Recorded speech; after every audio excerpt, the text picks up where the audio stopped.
Assalamualaikum warahmatullahi wabarakatuh. Selamat datang di video pembelajaran Mapel IPA kelas 7. Pada kali ini saya akan membahas tentang sel. Sebelum kita mulai pembelajaran hari ini, marilah kita mulai dengan membaca basmalah. Bismillahirrahmanirrahim. Pada kali ini saya akan membahas tentang sel. Dengan tujuan pembelajaran yang pertama, kita akan mengetahui pengertian dari sel. Yang kedua, kita akan bisa membedakan antara sel tumbuhan dengan sel hewan.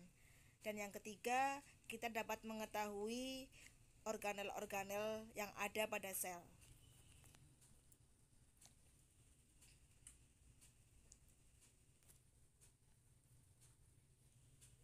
Pengertian dari sel. Apa sih pengertian dari sel?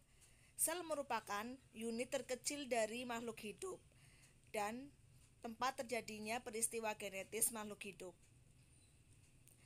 Terdapat dua struktur sel, yaitu sel prokariotik dan eukariotik.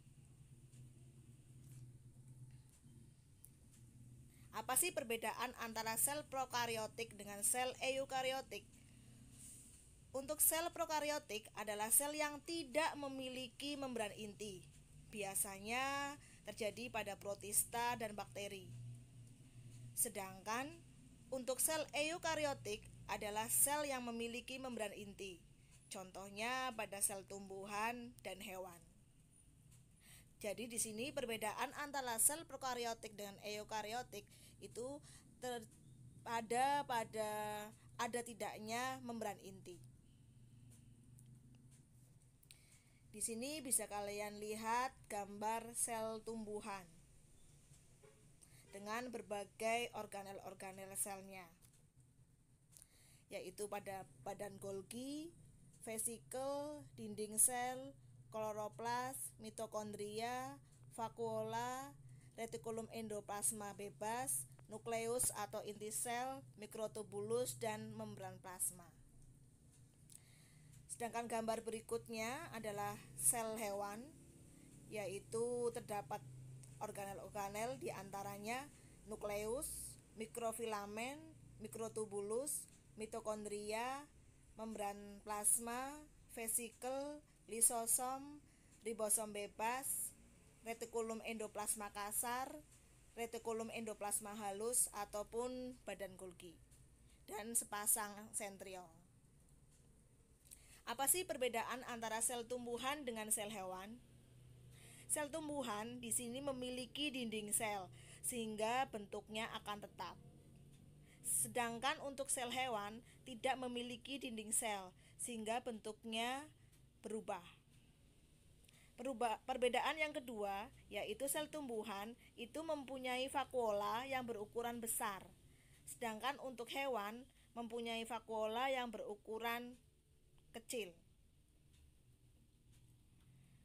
Sedangkan perbedaan yang ketiga, sel tumbuhan itu memiliki plastida atau kloroplas, dan leukoplas, di mana plastida adalah organel sel yang berfungsi untuk fotosintesis, jadi hanya dimiliki oleh sel tumbuhan.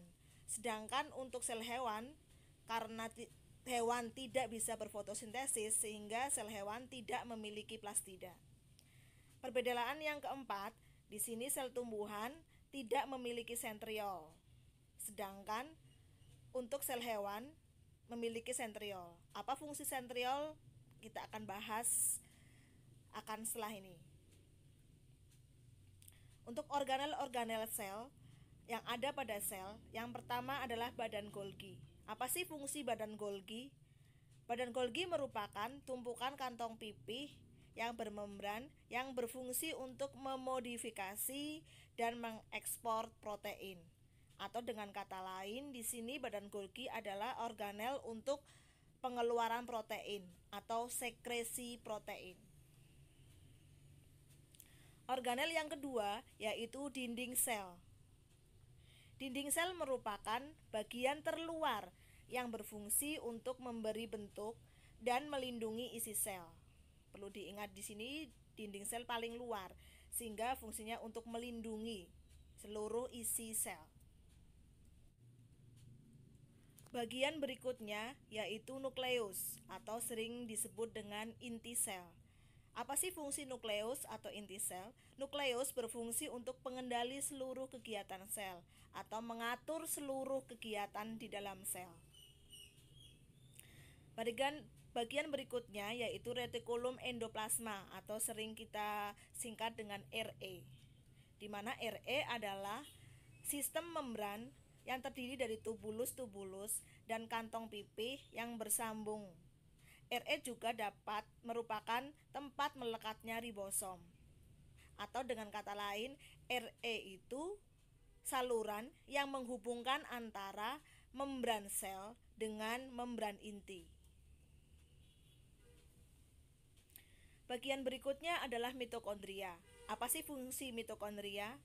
Mitokondria berfungsi untuk memecah molekul gula atau glukosa untuk menghasilkan energi dan sebagai tempat respirasi seluler.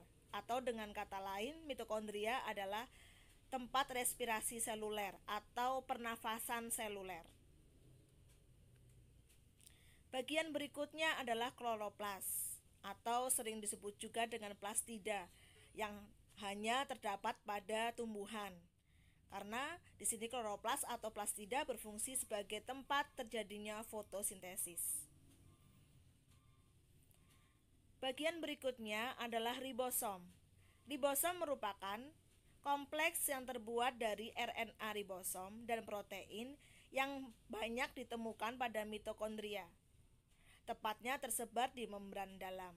Fungsi dari ribosom adalah berperan dalam sintesis protein atau pembentukan protein. Bagian berikutnya adalah vakuola. Vakuola sentral merupakan kompartemen terbesar dalam sel tumbuhan. Umumnya berfungsi sebagai penyimpan, pengurai zat sisa, dan hidrolisis makromolekuler. Pembesaran vakuola adalah mekanisme utama pertumbuhan tumbuhan.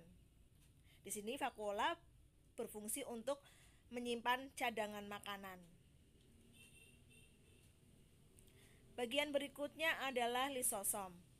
Lisosom adalah kantong bermembran yang berisi enzim-enzim hidrolik yang digunakan oleh sel hewan untuk mencerna makromolekul yang diambil ke dalam sel dan mendaur ulang materi intrasel serta berfungsi untuk menguraikan organel rusak.